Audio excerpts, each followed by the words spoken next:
الو. ايه في ايه مالك بتزعلي كده ليه؟ انا عملت ايه؟ اسال نفسي ما فيش حاجه انا عملتها. في ايه مالك؟ انت معاك حاجه؟ طب في مشكله معاك؟ ايه ده؟ قفل السكه في وشي؟ طب يستهبل ده ولا ايه؟ نبتدي بقى في شغل اللوم بقى. هو انا عملت ايه؟ طب تقعدي تفكري وتشغلي في دماغك وما تاكليش وما تشربيش لحد ما هو يكلمك او هي تكلمك وتقولك ايه المشكله اللي انت عملتيها، مع انك في الاخر ممكن تكون حاجه تافهه وما حصلش اي حاجه وتعدي. لكن احنا ايه، بسم الله ما شاء الله، نمبر 1 في جلد الذات. بصي يا ستي، هتعملي ايه؟ تجاهلي. هو انت مش عملتي مشكله؟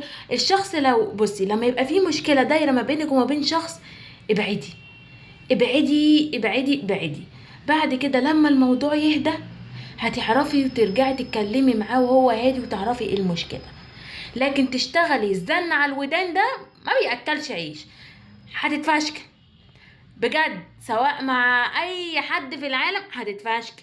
مش شرط ولد، انا مش بتكلم بخصص ولد، انا بتكلم في اي حاجة، في صحوبية، في حبيب، في جواز، في اي حاجة من دي.